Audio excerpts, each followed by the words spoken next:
Happy Friday Eve. Thank you for coming to tonight's town hall. We have a lot of excitement for a lot of good reasons tonight. So I'm excited that you all came tonight to have some discussions and more importantly, celebrate a lot of great things that have been going on throughout our district. With that said, we have a couple updates. Obviously, we want to talk about progress that's being made at schools. We'll spend a little bit of time on the three areas: instructional, managerial, and operational things that are going on within the district. And then obviously close out with any questions and just have a dialogue around what is going on and what is working. So with that said, I want to start off with this image. If we could turn down the lights a little bit, thank you.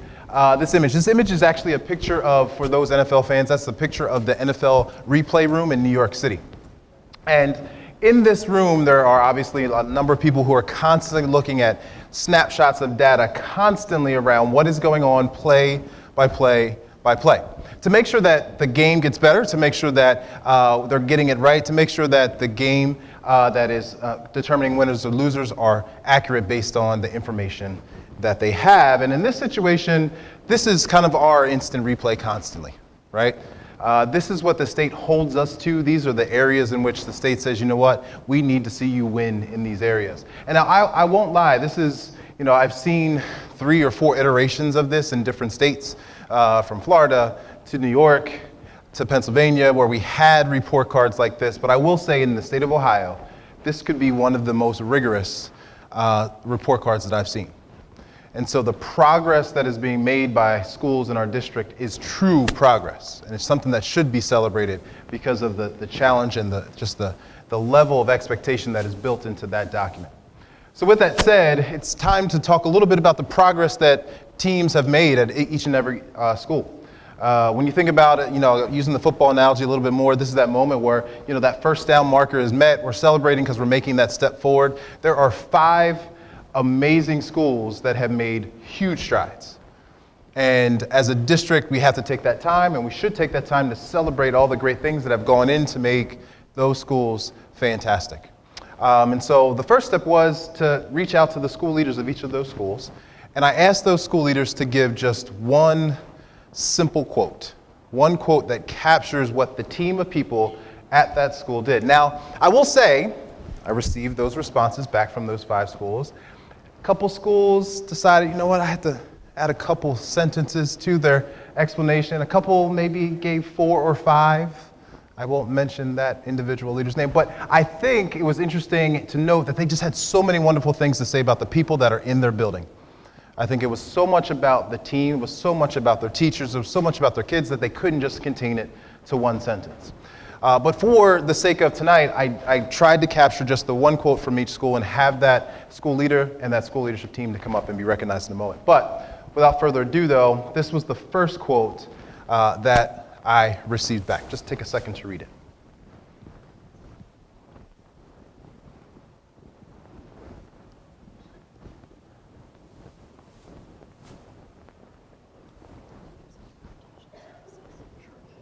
And Sarah.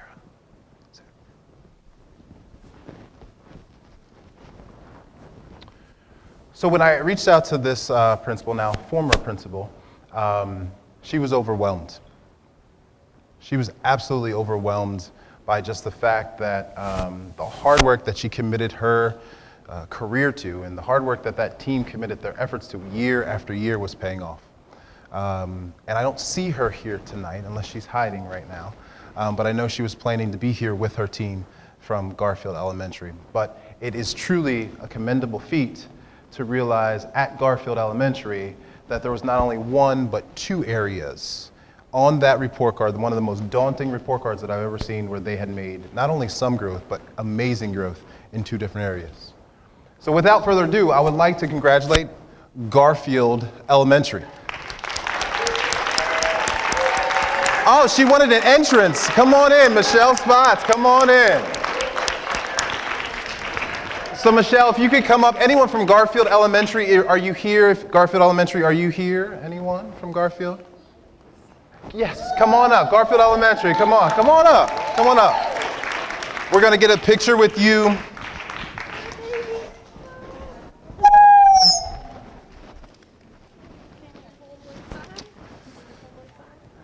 And Eric, if you can come up and take a picture of these wonderful individuals and recognize them.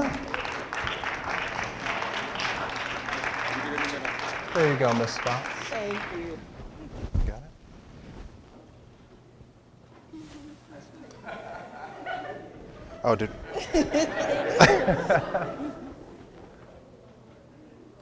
All right. Thank you again, Garfield Elementary. Congratulations and great work. Good to see you. Good seeing you. Sorry. Good job. Second up, there was a second quote from Helen Steiner Rice. Take a second just to read this quote.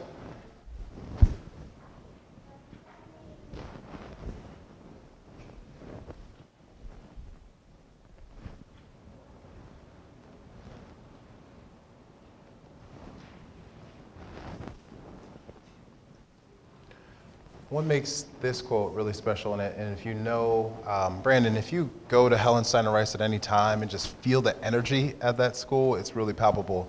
You see a bunch of people that are just truly committed to each other, truly committed to their kids, and live by that hashtag of get better every day.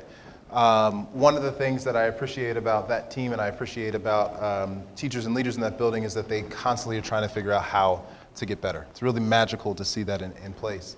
And if you don't know, Brandon also has a nice little podcast that he tapes every few days, live on the drive, and he talks about the things that are going on. And it's really encouraging to bring his team into that conversation. And I just want to commend not only that team, but the effort that they put forward to make their school great. And as a result of their efforts, they also have, again, when you think about the gravity of the improvement that was made, getting a B in gap closing is no small feat whatsoever. So Helen Steiner Rice, if you are here, raise your hand. Helen Steiner Rice, come on up. Let's give you a round of applause. Helen Steiner Rice, congratulations. Time for your photo op. Congratulations, sir. Thank you very much. Here, you grab this end and then come on in. Congratulations. Thank you, sir. You're very welcome. Congratulations.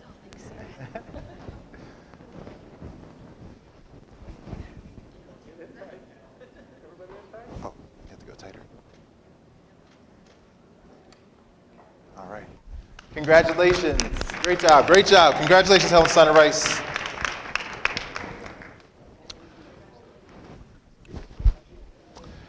The third quote, take a second to read that from the school leader.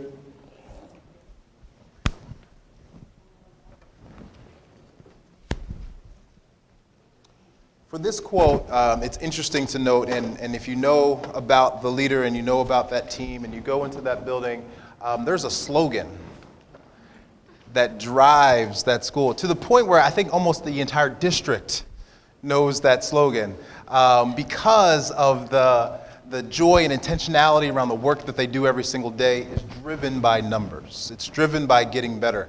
And it's very inspirational to see. It's very inspirational to hear. And as a result of their hard work, you will see not only a B, but an A in gap closing. And their overall composite for their entire school is a C.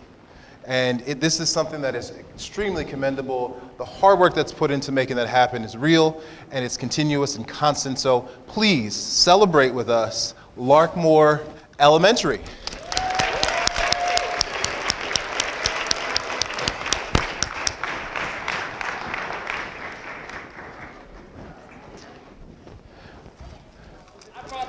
That's awesome. That's great.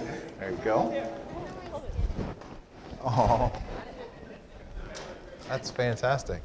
Now here's the test though. In unison, you have to say the slogan. No, I'm just kidding. Okay, no, she can say it back. What say our slogan?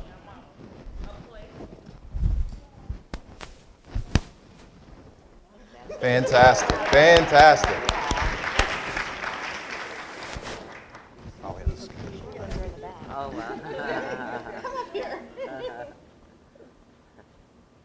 all right. Give them another round of applause. Congratulations. Congratulations, all of you. Great job. Happy birthday.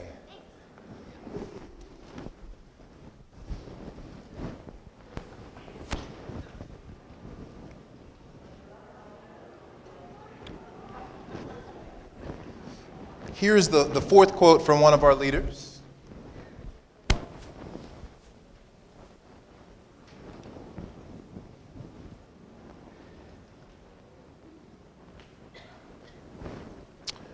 And when you think about the effort that was put into this school, again, you see a common theme starting to crop up, right? A team effort, collective impact, the importance of working together, the ability to, realize that the work is hard. We get it.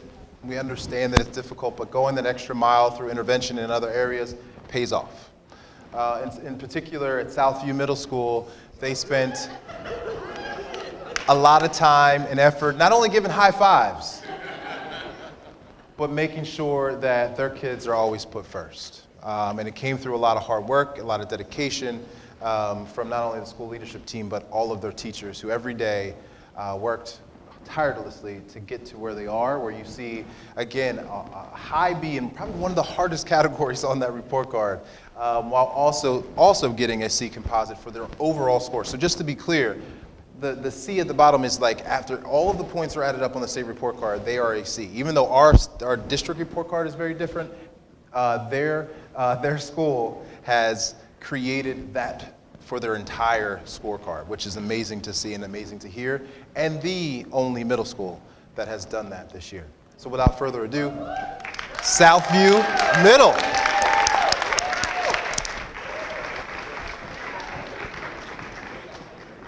Thank you very much. Say right in the front and in the middle. Congratulations. You want to grab that side?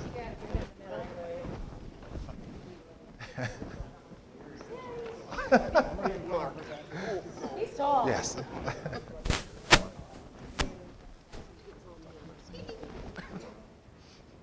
Southview Middle in the house.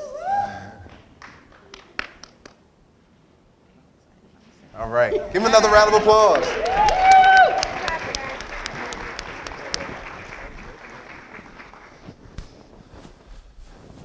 And last but definitely not least is this quote.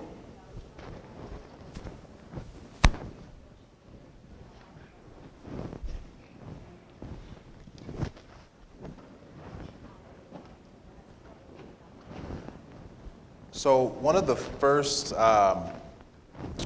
schools I visited last year when I came was this school. And what I found was very different than some of the narrative that you hear about Lorain City Schools. Like you hear this narrative that, again, I don't think is true.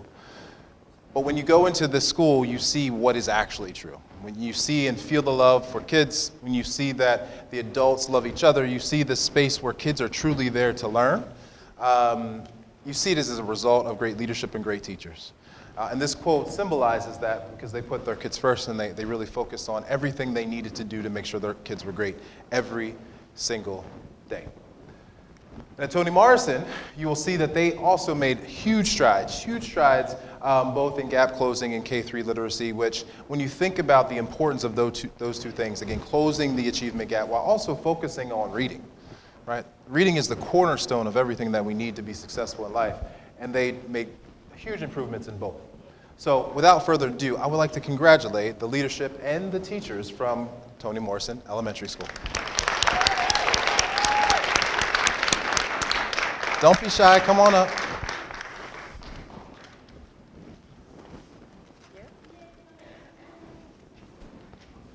Thank you. Come on this side. Congratulations. Congratulations.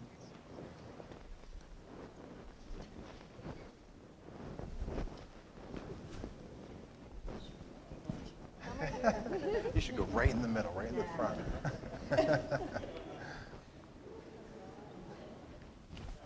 Oh, this way.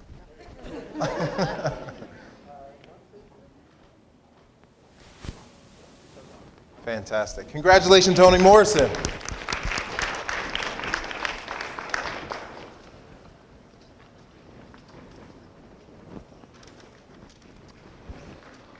So when we think about these 5 quotes, there's a common theme that sits in all of them. Very common theme. It's not surprising that these 5 schools, these 5 groups of individuals are making great strides. Because as you look at these sentences, you start to see words highlighted that come up in each one of them. My 4-year-old is learning how to read. And in the process of this, he is trying to understand sight words and understand different things that he sees. And like one of his words that he's picking up that is on his sight word list is we. So as we're reading stories, he's listening to the story, but he's only looking for the word that he knows. And if you look up here, there are words that we know that I highlighted in yellow that symbolize the importance of the work that we do and the collective nature of how to get the results we want to see. So those quotes are not surprising when, after collecting them from those 5 great leaders and speaking and seeing those great teachers in each of the schools, that is the reality in those buildings. And that comes from a lot of hard work and dedication. Dedication that ultimately gets you this, gets you that championship, gets you to a place where we are successful as not only an individual, but a collective group of individuals who are doing great things for kids. In this picture in the back, you might have heard me speak to this story in the past, but on the back right-hand side is Breanna Stewart. Does anyone know who that is, by any chance? Breanna Stewart. Who's Breanna Stewart? Yeah. Yes, she used to play for the UConn Huskies. She was a 4-year starter for UConn. She played at UConn from freshman year, started every game freshman year through her senior year. She also won 4 national championships while at UConn. Every single year, she won a championship. She lost fewer games in her entire 4-year career than she did in her first year as an NBA player. Entire 4 years. And one of the things she was quoted on after that first year where she lost more than she ever did before, they asked her, so how does it feel to lose? And she said, the worst part about losing is that it happened. The best part about losing is you figure out how to win. And this is a picture of the Seattle Storm, who actually just won the WNBA championship after hours and hours of hard work of figuring out how to win. And the teams, the schools that we just celebrated a few minutes ago, have figured out how to win. So if we could give them one more round of applause. Because at the end of the day, this championship may not look like this, but it looks like this. That's our championship. That's the work that we do. And again, I can't express any more to you all, teachers, leaders who are in the building, family members here as well, how important it is that we do this for them. So again, thank you. Thank you all for your hard work to making that happen. So with that said, I'm going to switch gears a little bit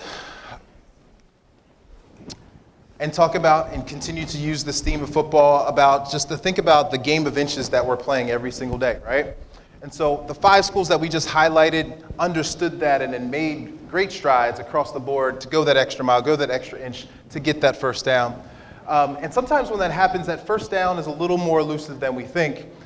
And for those that are football fans, you might have seen this game on TV where the Tampa Bay Buccaneers had a chance to win the game at the end.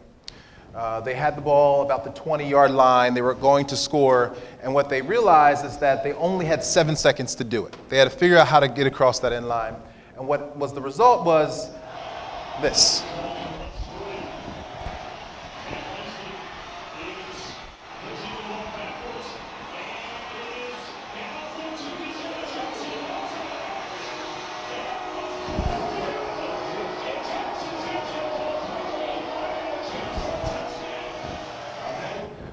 So when you see that play, right, you think about how close they were to the end line, into the goal, and they realize how many things they could have done better.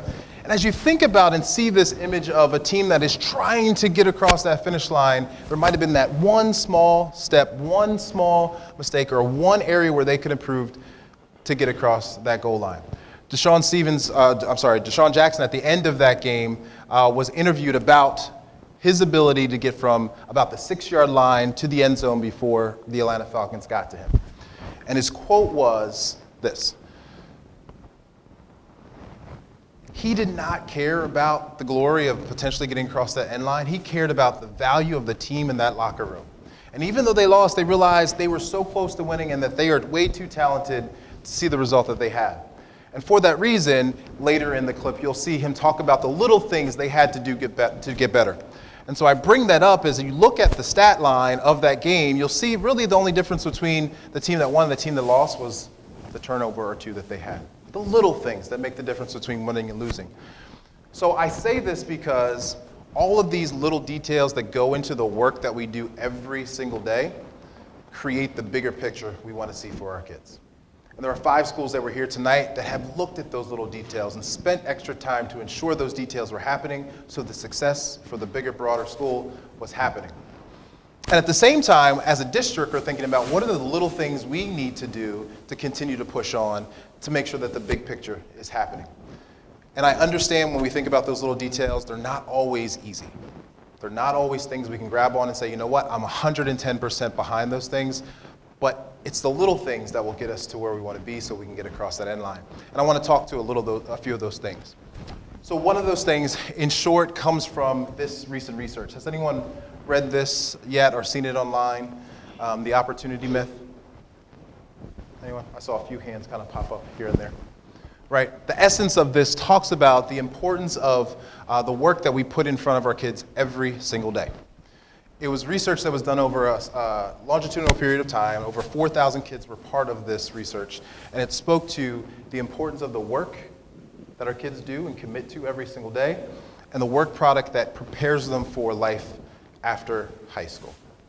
And the results were pretty clear.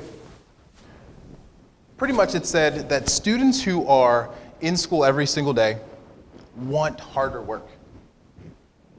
And they might show you in different ways. We all know that. They might show you many different ways. But they also tell you that, we need things to get better. We need things that will prepare us for college and beyond.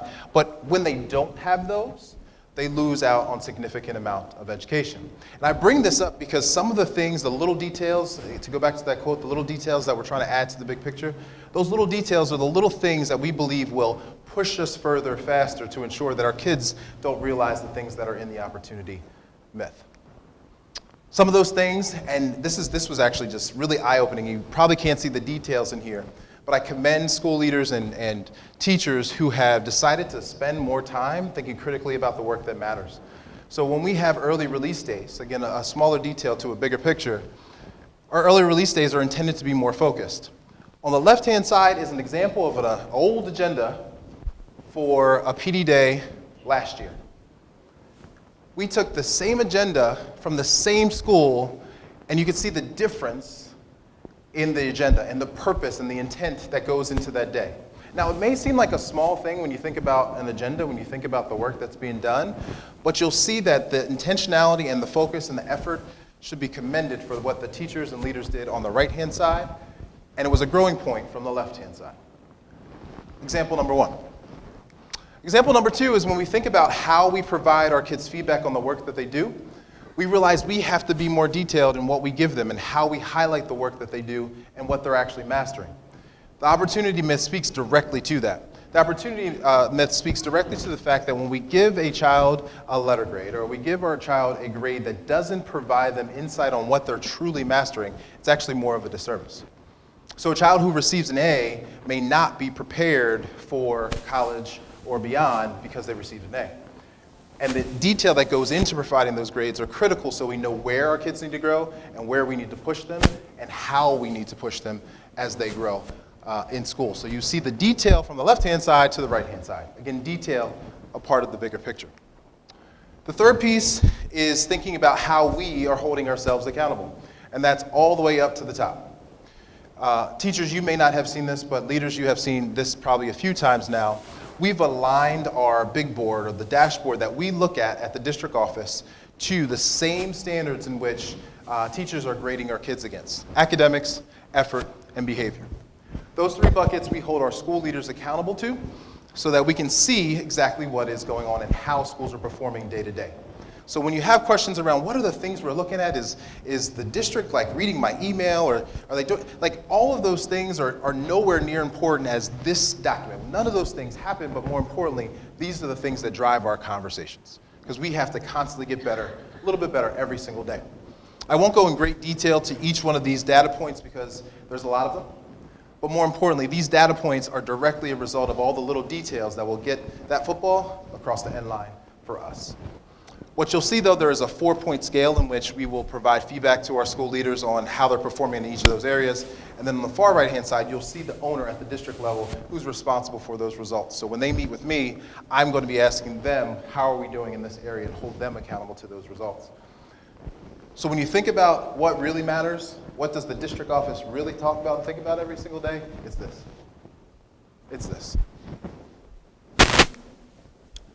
Lastly, we realize, and this has come up in some town halls in the past, when we think about raising the bar, we have to figure out how to get to our families. Numerous times, teachers, other parents, staff members have asked, we can't do this without our parents. The work is way too hard without getting our parents more directly involved in this work.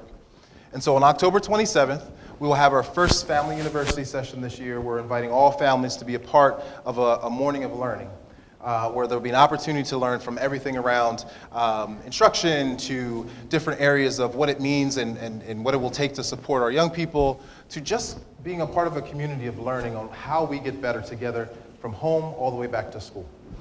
For those parents that are here, if you're worried about childcare, there will be babysitters, so you can bring your kids and drop them off for 3 hours and have some fun and learn together. And we will also welcome all families to make sure that they're able to absorb some of the great information in English and in Spanish. So if you can make it October 27th, please be there. 2 other things that are up there. Obviously, the standard-based report card is one of the bigger pieces that will come out next week. And of course, we've had our interim since the last time we spoke. So that's on the instructional side, things that are going on. So this quote kind of struck me hard one day. I was walking through the high school, and just a normal transition that was happening, and they were walking to class, and they looked a little down. I didn't understand why they were down. They just kind of looked down the dumps. I'm thinking a teenager, it could be anything. Walking down the hallway, had a conversation, and basically the comment was this. They wanted to figure out how to get more work done. Now, I'll be honest, when I was 16, that wouldn't have been my quote. When I was 16, it was either a basketball or, I don't know, probably gym class. That's all I really cared about at 16. But the fact that we have young people that wanted to and can do more pushes us to think about what we need to do collectively as a unit to do more for our kids. So I say that to say, this is a teacher who won the National Teacher of the Year award. A few years ago, she was the national recipient in the nation. She was recognized by President Obama for her excellence amongst teachers across the country. And this teacher went on to actually run for political office after this, with the intent to improve public school education. And this quote is what I thought really motivated and aligned to what this young person was asking for when she said, I can't just sit by and let these things happen anymore. And I say that because there are 5 schools today that said they couldn't sit around and let these things happen anymore. You have done a tremendous job to ensure that our kids are getting what they need and continue doing those great things for our kids, because those kids are looking for you and they're glad to see you every single day to making them great. With that, we realize there's still more as a district we need to do. We need to hear from more of our teachers, and I'll speak to how we're looking to do that. We also heard this comment a couple different ways around how do you show that you care for our teachers? How do we truly care for all of the wonderful things our teachers do? And so one of the things we started, I guess it was in August, we started talking about having convenings of teachers who have done great things, and we had our first convening of teachers who came in to meet with us around and provided dinner and had a great conversation around how they created the progress they did. And I guess it's Mr. Bishop, is it every other month now? Or is it a little bit more frequently than that? Every month, we are meeting with another group of teachers around another area in which they have shown great progress. One, to show great value of what they do every single day in a small way, because we know that the work that you do is way too large to truly provide you the celebration you deserve.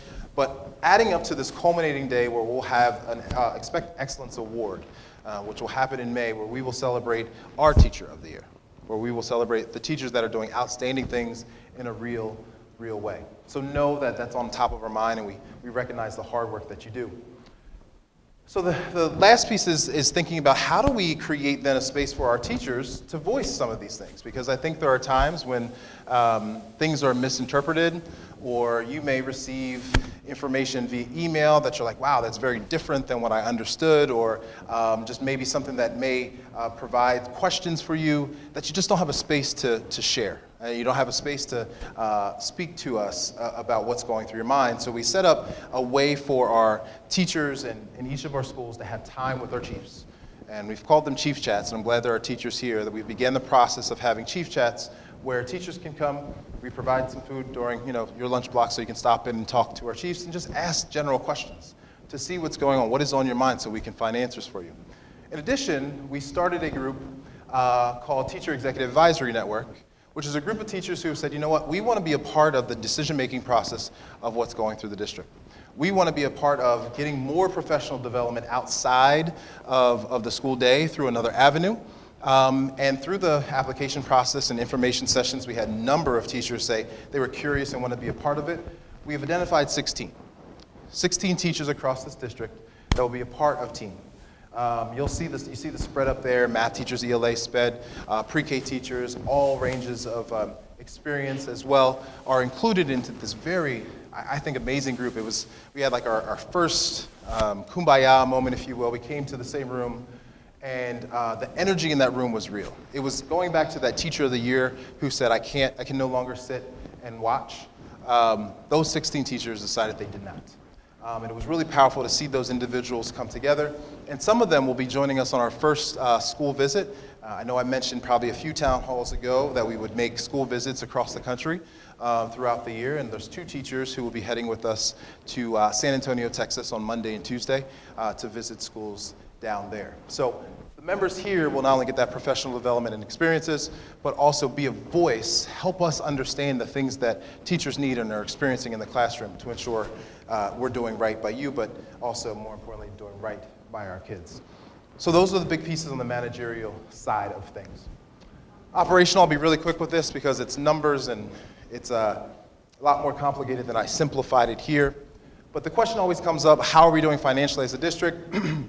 Mr. Hill, who is the head of our Innovation and Strategy Office, also has finance in his office, provided the information of where we are and where we were. So every year he does 2 forecasts financially on how we're performing. The first forecast is in May, and then later in the year in October. And this line here tells you about where our fund balance, or kind of the money that we've saved over time, is projecting. And as that money starts to run out, we become a little bit more stressed financially. And you'll see on the left-hand side from the May 2018 forecast over the 5-year span from 17 all the way through 21, you'll see that money is starting to decrease. Now we're getting into a space where things get a little bit tighter. But over the past year, we've spent a lot of time thinking about how do we find ways to shore up our money and make sure that we are allocating funds appropriately. We've done some things to actually improve our forecast. As you look at the left-hand side versus the right-hand side, you'll see that our finances are in pretty good shape through the FY21 year versus in the previous projection. It was only through FY20. So we're improving in the fact that we're becoming more financially solvent and moving in the right direction. So from an operational standpoint, we should feel pretty good about where we are. So with that said, we also opened up a segment around frequently asked questions. And this question basically asked about standards-based grading. And we thought long and hard about what does it mean to move and shift to standards-based grading when it is something that is very difficult. There's a lot of nuances, it's new, it was pushed really quickly, and why are we doing it all at the same time? All good questions, all valid questions. But I go back to the sentiment of that young person's quote at Lorain High, who is asking us to do more, to be better prepared for the world around them.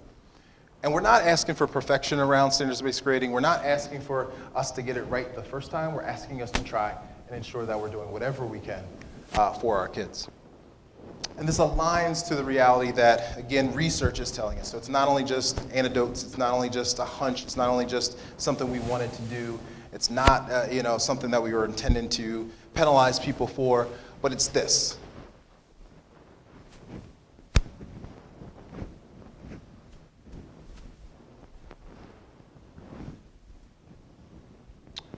And research says that we could do more to ensure that the work that we provide is aligned to the needs of our kids. And therefore, we need to make sure that we hold each other accountable in doing that. And so the process of that is us introducing standards-based grading to ensure that we're creating the spaces where kids are able to show how great they can be, and the work they're given is equally as great. So that's the answer to that. That was the only frequent question that kind of came up over the past month. But just to give you some up next steps, obviously we want to focus on high school culture. That has constantly been a question for us. Our scholar and teacher attendance is actually a lot stronger, and it's improving. Today, Helen, Steiner, Rice, bummer they're not here, but they were the highest in the district at 97.2% of kids were in school today, which was fantastic. And the instruction that we're seeing in classrooms is getting stronger and stronger. And eventually we're going to move so that we can get our academies off the ground at the high school. So those are our most immediate next steps. With that said, though, I open up to questions and conversation with you.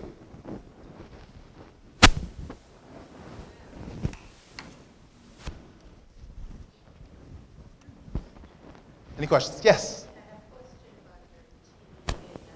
Yeah.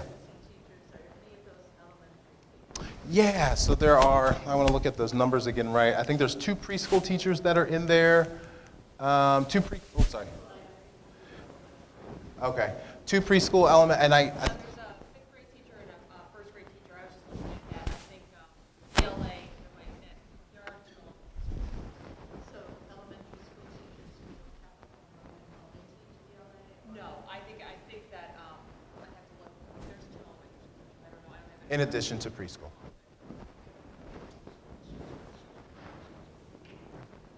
Other questions? Yes. So you mentioned the standards-based grading. Mm-hmm. And in that question, I don't know if that's assigned, but is the high school going to eventually? Okay. They're not using it this year. We're looking at it more deeply because there's a lot more nuances with transcripts and all those pieces that go on beyond high school that we have to consider, but we're not there yet for high school. So it won't impact high school whatsoever this year. Yes. Good evening. I have a question.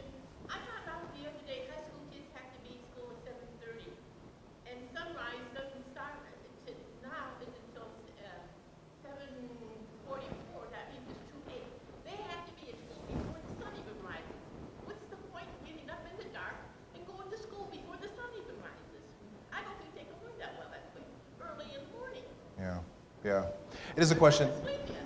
Yeah. Statistics even show kids that get up too early, especially teenagers, they have statistics that prove that they need to go to school later in their lives. It's a great question.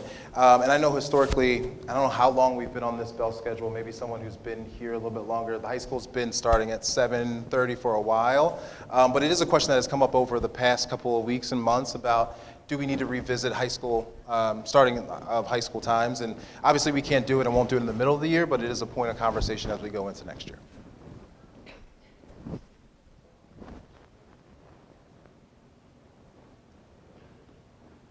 Any other questions? This might be the fastest town hall it's a record. That's fantastic. Give it a minute.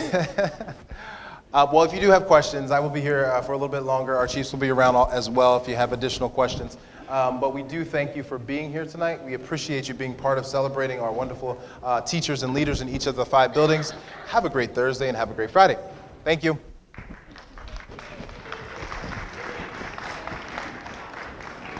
This has been a production of Lorain City Schools TV 20 WLCS.